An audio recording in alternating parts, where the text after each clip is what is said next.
I'm Bailey Ellis, 32, running a marketing firm out of St. Augustine that just hit 7 figures.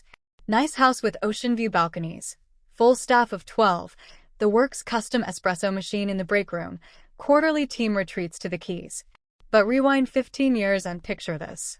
I'm 17, dragging a single suitcase out of a Jacksonville garage while my stepmom Frances plants herself in the doorway, arms crossed like iron bars, voice slicing the humid night air. Get out of my house now. My dad Wayne stands 2 feet behind her eyes, glued to the cracked concrete mouth, shut tighter than the rusted padlock on the side gate. Not one word. I beg. I cry. I reach for his oil-stained sleeve.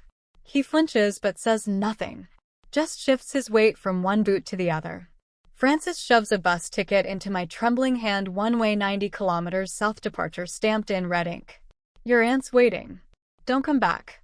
Door slams. Engine roars.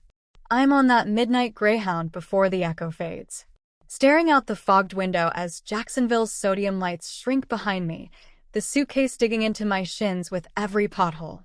15 years later, they showed up at my office door demanding 150 grand. Blood doesn't lie, you owe your parents. What I did next made them lose their minds. Hit that subscribe button and turn on notifications. You won't believe how this family drama ends. Let's rewind to when I was 12, living in a split-level ranch on the west side of Jacksonville. Mom had been gone 6 months, brain aneurysm, sudden and merciless. The house felt too quiet without her laugh bouncing off the yellowed kitchen walls, without her humming Madone while flipping pancakes on Sunday mornings. Dad and I managed frozen dinners nuked in the same microwave that still had her fingerprint smudges, laundry piled like snow drifts in the hallway. But we had each other. He worked double shifts at the auto shop on Cassat Avenue, came home smelling like motor oil and exhaustion grease embedded so deep under his nails it looked tattooed. Still, he'd kick off his boots, ruffle my hair, and ask about my day with that soft smile that made the silence bearable. We were a team, him and me, against the quiet. Then he met Frances Lane at a barbecue joint near Atlantic Beach, the one with the neon pig sign flickering over cracked parking lot asphalt. She was a waitress with sharp hazel eyes and a smile that never quite reached them, like she was calculating the tip before the food arrived. Dad brought her home one Sunday for lunch after church. She wore a sunflower sundress, brought store-bought potato salad in a plastic tub, and called me sweetie right away, the word landing awkward on my ears. I didn't know what to make of it, but Dad looked lighter than he had in months. Shoulders less hunched, laugh lines reappearing. 2 months later, they got married at the Duval County Courthouse. In a 15-minute ceremony, Justice of the Peace, 2 courthouse clerks as witnesses, no reception. Frances moved in with 3 suitcases, a cardboard box of romance paperbacks, and a gray tabby cat named Whiskers, who immediately claimed Mom's old rocking chair. At first, she tried, or at least performed trying. She reorganized the pantry with color-coded labels in her perfect Catholic school cursive, cooked meatloaf every Wednesday, because routine builds character, and hung new curtains that smelled like plastic. I called her Frances because Mom felt wrong, like wearing someone else's skin, and she never asked for more.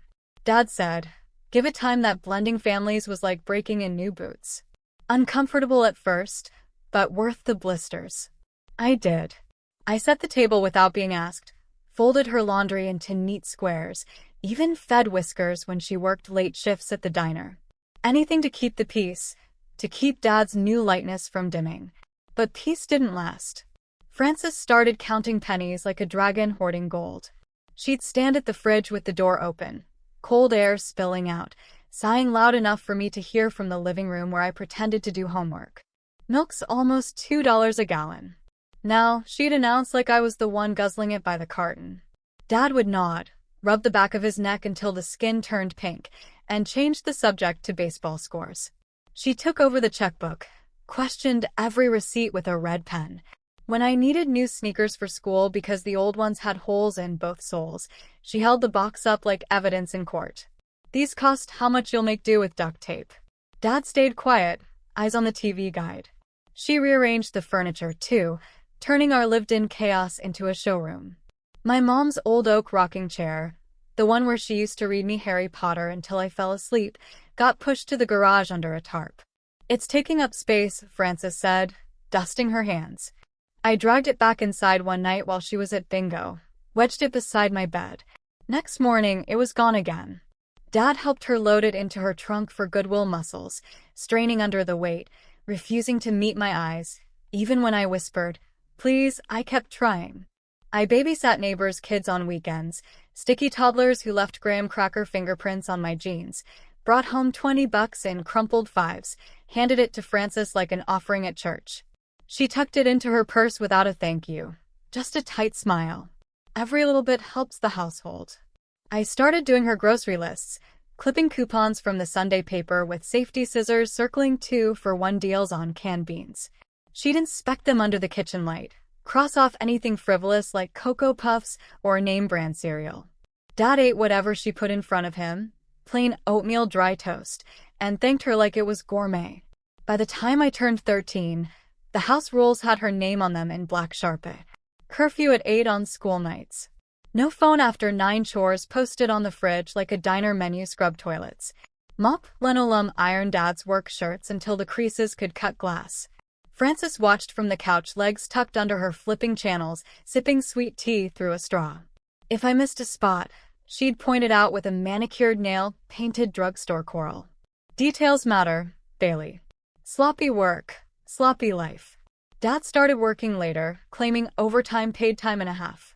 He'd come home after I was in bed, kiss Frances on the cheek, ask what was for dinner, even when the answer was leftovers. My report card with straight A's sat on the counter. He glanced, smiled weakly like it hurt, then turned to her for approval. She'd say, "Good, but college isn't cheap and we're not made of money." I learned to celebrate alone, taping the report card inside my closet door where no one could diminish it. One Saturday, I found Frances in my room. Drawers yanked open, clothes in piles on the carpet like evidence. "Spring cleaning," she announced, holding up my favorite hoodie.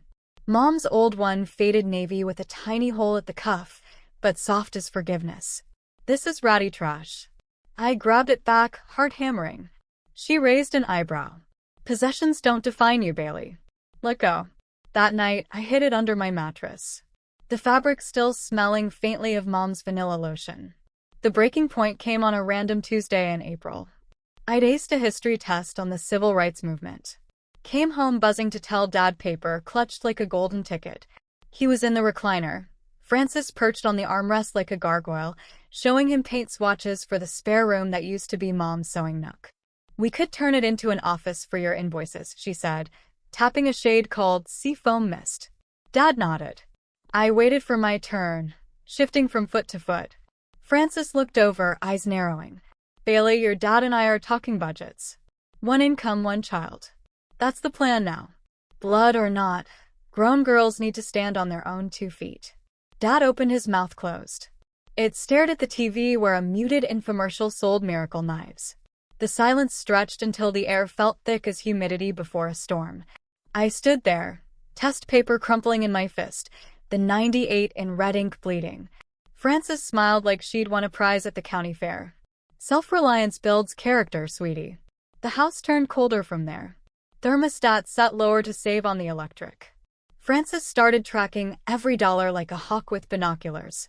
She'd pull out the grocery receipt at dinner, circle items in red, pineapples, yogurt, even the off-brand mac and cheese, and slide it across the table toward me. $2 for apples. "We could skip fruit this week, and your thighs would thank us." My dad would chew, slower, eyes on his plate, fork scraping ceramic. I'd nod and promise to eat less, to pack carrot sticks from the garden instead. School projects became battles. I needed poster board for a science fair volcano. $3 at the dollar store. Frances held the money between 2 fingers like it might bite. "Blood ties don't pay for extras. Earn it yourself." That weekend, I mowed Mrs. Henderson's lawn next door for $5. Came home sweaty and proud, grass stains on my sneakers. Frances took 4. Said the house needed detergent, handed me back a single for your trouble. Birthdays vanished. Mine hit in April. No cake, no card, no off-key singing. Dad forgot until Frances mentioned it was just another day on the calendar. I baked brownies from a mix with Dana's old recipe card, shared with neighbors who said happy birthday. Like it mattered. Frances ate too, complained about the calories, then asked if I'd calculated the cost of cocoa powder. Dad smiled apologetically, but said nothing, just cleared his plate. Report cards lost meaning. Straight A's again. I left it on the fridge with a magnet shaped like Florida. Francis glanced over while pouring coffee. Good grades don't put food on the table. Wayne's overtime barely covers rent and my blood pressure meds. Dad folded the paper, tucked it in his pocket like contraband, and went to watch the game on a TV with rabbit ears. I picked up shifts at a fast food joint off Atlantic Boulevard, the one with the busted neon open sign that only lit the O and the N weekends from 4 to close, flipping burgers in a polyester uniform that smelled like grease and regret. First paycheck, $87. After taxes, crisp bills I counted 3 times. I handed it to Frances in the kitchen under the flickering fluorescent light. She counted it twice, slow and deliberate. This helps with the electric bill. Keep it up, kiddo. Dad ruffled my hair once, muttered, "Proud of you, Solo, I almost missed it." Then followed her to the living room where the laugh track of some sitcom filled the silence. The comments sharpened like kitchen knives. Over breakfast, Wayne's paycheck stretches thin with 3 mouths to feed. At the mall, that shirt's cute, but blood doesn't buy fashion. Save it for college applications. I stopped asking. Save tips in a folder's coffee can under my bed labeled college in black Sharpie. The metal lid dented from nervous tapping. Frances audited my closet like a tax collector. Too many clothes for one girl. She bagged half for donation, including jeans I'd outgrown, but kept for patches, the ones Mom had hemmed with tiny blue stitches. Dad carried the bags to her car without protest, shoulders rounded like he carried more than polyester. Utility bills arrived in my name for practice. I paid the water bill with burger money, $2,342. Frances taped the receipt to the fridge with a magnet that said, "Bless this messy responsibility in action." Dad's silence grew heavier. A fog that settled over the house. He'd come home, collapse in his chair, let Frances fill the air with complaints about rising prices, nosy neighbors. My habits like leaving dishes in the sink for 10 minutes. If I tried talking to him alone in the garage while he changed spark plugs, she'd appear in the doorway holding a laundry basket. Family discussions happened together, Bailey. One evening, I worked a double shift, legs, aching like I'd run a marathon uniform stained with ketchup and fryer oil.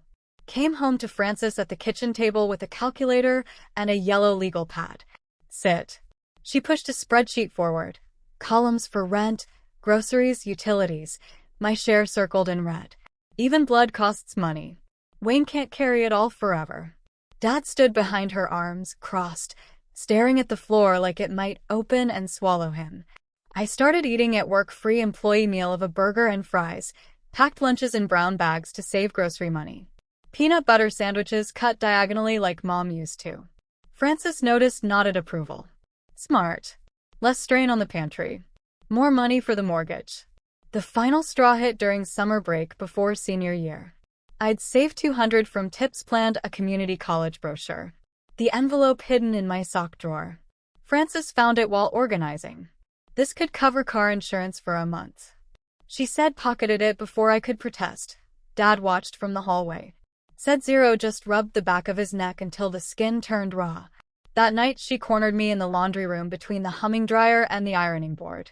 We're not a charity. Bailey, Wayne's blood or not, we can't keep funding your future. We simply can't afford it anymore.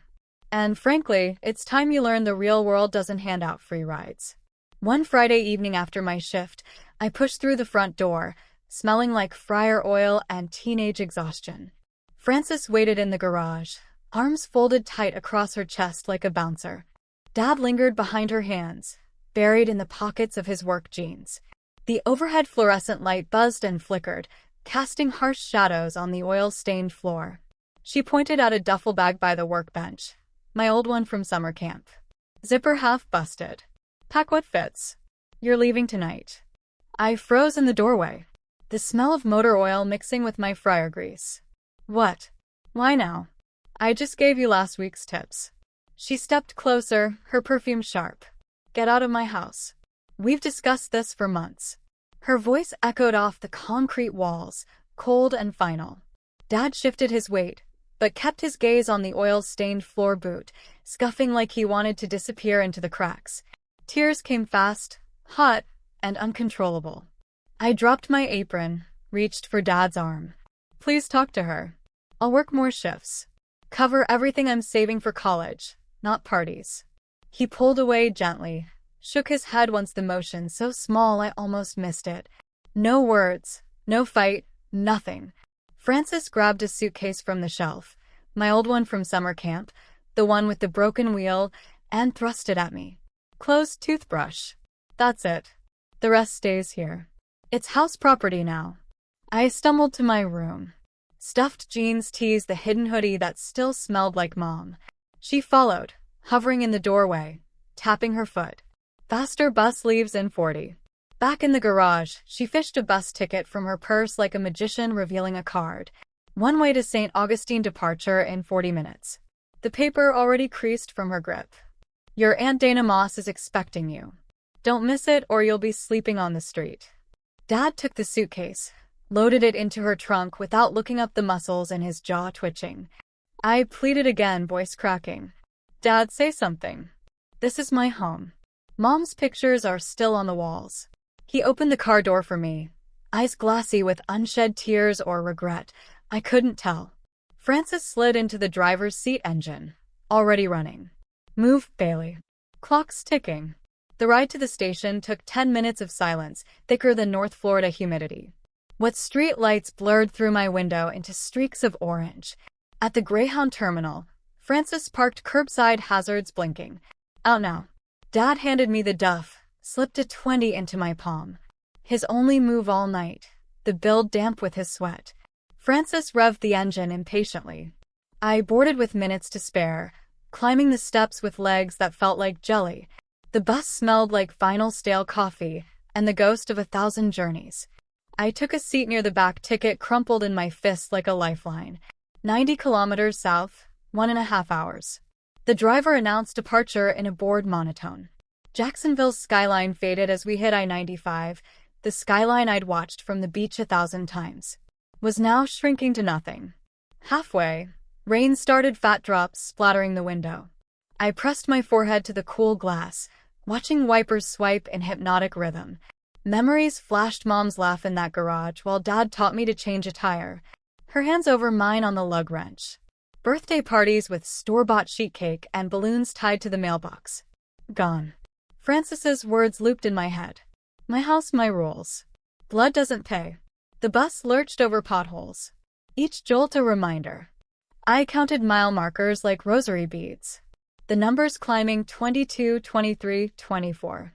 St. Augustine exit appeared around midnight, the sign glowing under street lights.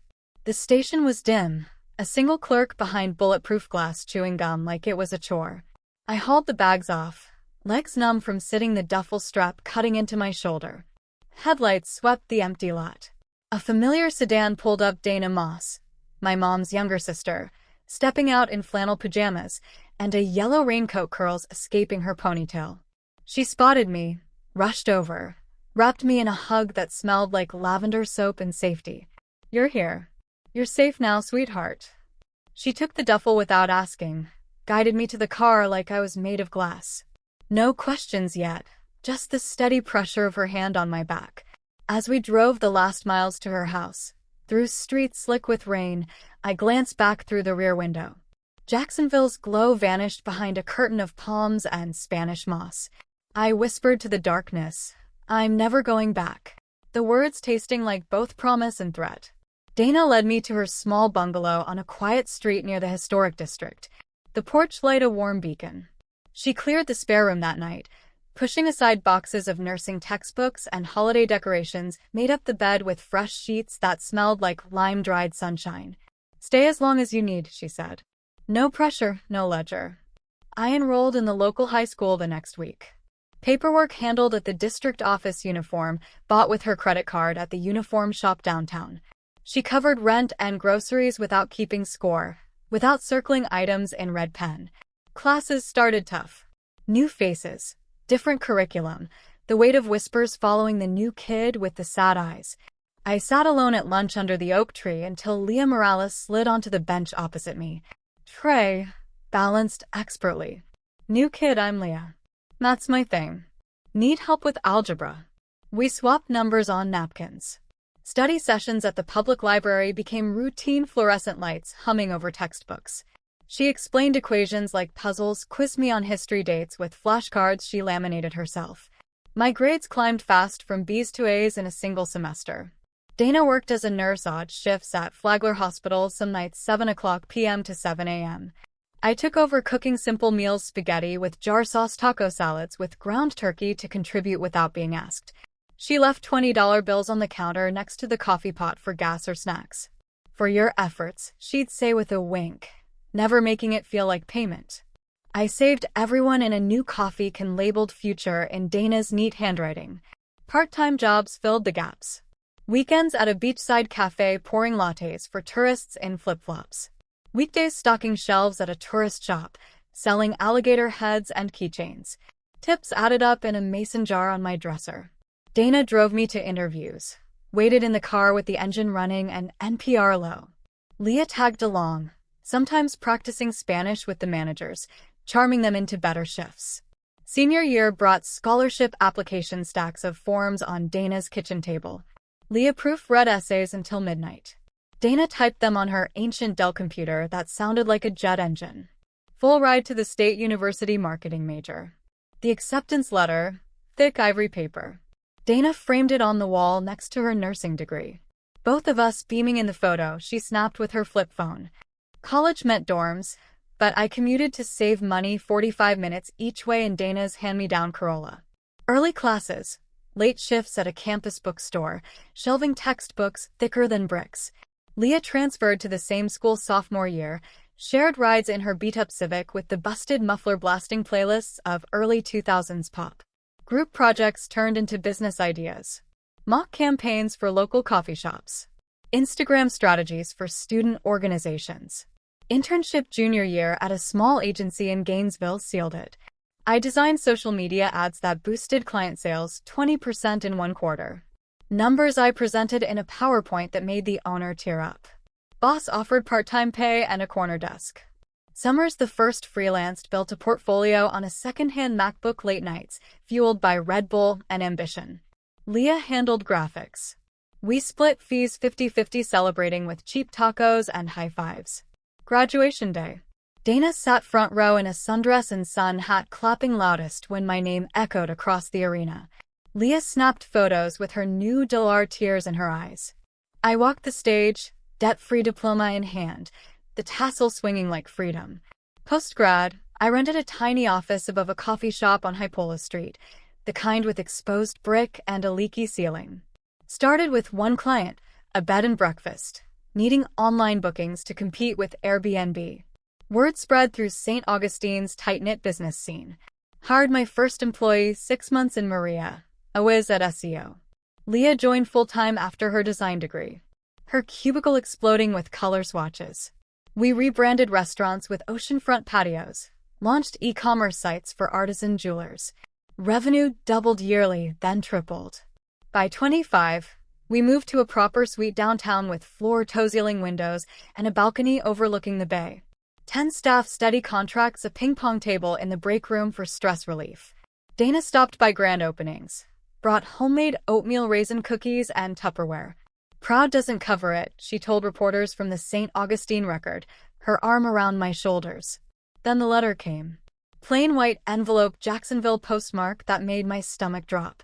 Dad's handwriting on the front, shaky but familiar. Inside, apologies scrolled in blue ink, updates on the house, new roof. Same creaky floors. Francis's health complaints. Migraines, female troubles. Your family misses you. Come visit. We can put the past behind us. No mention of the night he stayed silent. No acknowledgement of the bus ticket or the duffel. I read it twice in the office break room. The espresso machine hissing in the background. Leah watched from the doorway, arms crossed. The paper tore clean in my hands, 4 neat pieces that hit the trash with a soft thud. Some doors stay closed, I said, and she nodded like she'd known all along. 15 years later, my St. Augustine office hummed with midday calls, the bass sparkling beyond the glass. The receptionist buzzed, my line voice hushed. 2 people in the lobby, no appointment. They say it's family, insist it's urgent. I pulled up the security camera feed on my second monitor. Francis stood rigid in a floral blouse 2 sizes too tight, clutching a large purse like a shield against the modern world. Dad lingered beside her in his old Red Wing work boots, staring at the marble floor like it might swallow him whole. My pulse quickened a mix of dread and curiosity. "Send them up," I said, minimizing windows, straightening my blazer. They stepped off the elevator into the open-plan space, the scent of Francis's White Diamonds perfume cutting through the office's usual citrus diffuser. Employees glanced over cubicles, sensing tension thicker than August humidity. Francis surveyed the glass walls' modern art prints Nespresso station with pods in color-coded jars. "Fancy," she muttered, smoothing her skirt with manicured hands. Dad trailed her to my private suite, hands buried in pockets, eyes darting to the framed awards on the wall. I closed the frosted glass door behind them, stayed standing behind my oak desk. 90 kilometers is a long drive for a surprise visit. What's this about? My voice stayed level professional, the tone I used with difficult clients. Francis claimed the guest chair without asking, crossing her ankles like she owned the place. Dad remained near the window, gazing at the intra-coastal waterway where sailboats bobbed. She unzipped her purse with a dramatic flourish, extracted a thick manila folder bulging with printouts. "We've been reading about you, local paper, online profiles, that Chamber of Commerce spread marketing empire, $1 million contracts. Staff retreats to the Keys. Wayne's daughter did well." Her smile didn't reach her eyes. Dad shifted, cleared his throat. "Real proud, Bailey. Always knew you had it in you." She opened the folder, printouts of my LinkedIn profile, company valuation estimates from a business journal. A glossy photo from a chamber gala where I wore emerald silk. "Blood built this foundation. You carry Wayne's genes. His work ethic. His stubborn streak." Dad nodded, along eyes on the carpet. The same carpet he used to vacuum on Sundays. I crossed my arms, leaning against the desk. "Get to the point, Francis." She produced a single sheet, slid it across the oak like a poker bet. $150,000 written in bold Comic Sans, her idea of official condo down payment in Jacksonville. Retirement's closing in faster than we planned. Medical bills piling higher than the Bridge of Lions. Family supports family, always has. Dad cleared his throat again, softer. "We're not asking charity alone. Maybe with interest if you want. You can afford it now." Francis leaned in, voice dropping to conspiracy. "You owe your roots, Bailey. 17 years under our roof, food, shelter, braces that cost a fortune. Blood demands balance, and balance is due." The words hit like gravel in a blender. "Oh, you handed me a bus ticket at 17 and slammed the door so hard the frame cracked." She dismissed it with a flick of her wrist rings clinking. "Childish misunderstanding, water under the bridge. You're established now. Fancy office staff calling you boss. Wayne sacrificed nights at the shop so you had shoes on your feet even when money was tight." Dad added softly, almost whispering, "Things got real tight after your mom passed, kiddo. We did what we could." Francis tapped the paper impatiently, nail leaving a dent. "Sign here. Wire transfer today. Keeps harmony in the family. Shows the world. Blood sticks together." I scanned the room. My name etched on the frosted glass door, team. Photos from our Cayman Islands retreat, awards from the Small Business Association glinting under track lighting. "Harmony. You audited my lunch money, sold mom's rocking chair, then declared me a burden the second I turned profitable." She raised her voice, the same tone she used in the garage 15 years ago. "And see the result. Independence you brag about in every interview. Time to repay the man whose DNA flows in your veins. Who taught you to change a tire before you could spell entrepreneur." Dad stepped forward half a pace. "Hands out. We drove all this way. Bailey, just talk numbers. Hear us out." Francis launched into a list like a telemarketer. Dad's bad knee needing surgery. Her prescriptions costing more than groceries. Rising rent in Jacksonville, eating their Social Security. Blood doesn't abandon blood, no matter the past. I pressed the intercom button under my desk, the one installed after a pushy vendor last year. "Security to my office, please." 2 guards in navy blazers appeared within seconds. Earpieces glinting. Francis's face reached to the shade of her lipstick. "This is family business. You can't." I pointed to the elevator, voice calm as a closing argument. Business ends here. Leave before I file a trespass report with the St. Augustine PD. And trust me, they know my name.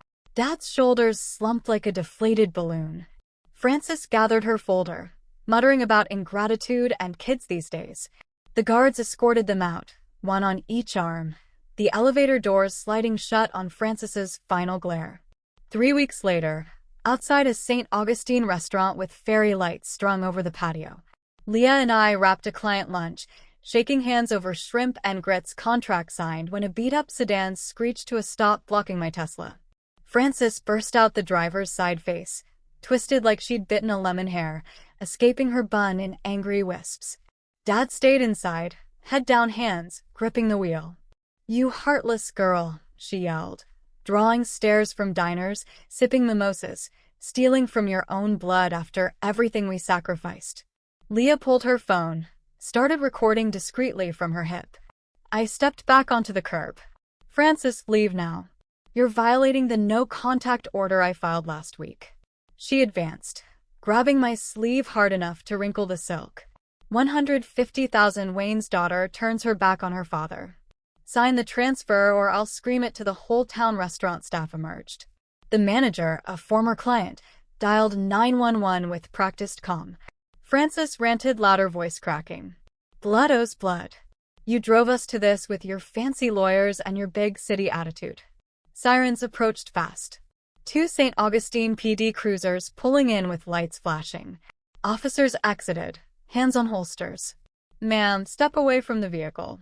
Hands visible where we can see them." Frances spun, purse swinging. "This is my stepdaughter. She owes us for 17 years of the lead cop." Officer Ramirez recognized me from the office security footage I'd emailed over. "Restraining orders active. Ma'am, you're under arrest for violation, harassment, and creating a public disturbance." She thrashed as they cuffed her wrists. Cheap bracelets clinking against metal. "Wayne, tell them who she is." Dad slunk out, waved weakly like surrender, then retreated to the sedan engine, coughing but not starting. Leah's video captured every second, clear audio, 4K resolution, timestamped. "Mr. Donovan, my lawyer with the corner office downtown, met me at the station that evening. Tie loosened. Solid case, misdemeanor violation, plus prior harassment history from the office visit. Will push for maximum court date." Arrived swiftly in the historic courthouse with the marble steps. Frances pleaded no contest to avoid trial. Judge imposed a $1,000 fine, 1-year probation, stricter no-contact terms, including a 500-foot radius from my home office and any public events I attend. Another breach meant 30 days in county jail, no parole. Dad vanished from sight, no show in the gallery. Fallout spread like palmetto bugs after rain. Local paper ran a brief on page 3. Woman arrested for stalking successful St. Augustine entrepreneur Frances's bingo circle, whispered behind bingo cards. Dad's shop buddies avoided eye contact at the parts counter. She sold the Jacksonville house at a loss to cover fines and lawyer fees. Relocated quietly to a 1-bedroom in Orange Park under her maiden name. I changed my number that week, ported it to a new carrier, blocked email socials, even the old landline at Dana's. Updated office protocols, visitor logs at reception, panic buttons under every desk, quarterly active shooter drills that doubled as team building. Leah archived the video in our secure cloud for files labeled insurance. Silence followed, sweet and absolute. Dana called once from her porch swing. "You did right, honey. Blood's thick but chosen family's stronger." No word from the Jacksonville ties. No more envelopes. No surprise visits. Blood doesn't buy trust. Boundaries do. Steel reinforced, court-ordered, non-negotiable. If family discards you once, like yesterday's newspaper, they'll circle back for scraps when you're thriving. Protect your peace with legal orders. New starts. True allies like ants who show up at midnight and friends who record the truth. Thanks for sticking through this saga. Share your thoughts below. What would you do if parents pulled this after 15 years? Drop a like if boundaries resonate. Comment your city and subscribe for more real talk triumphs over toxic ties. See you in the next.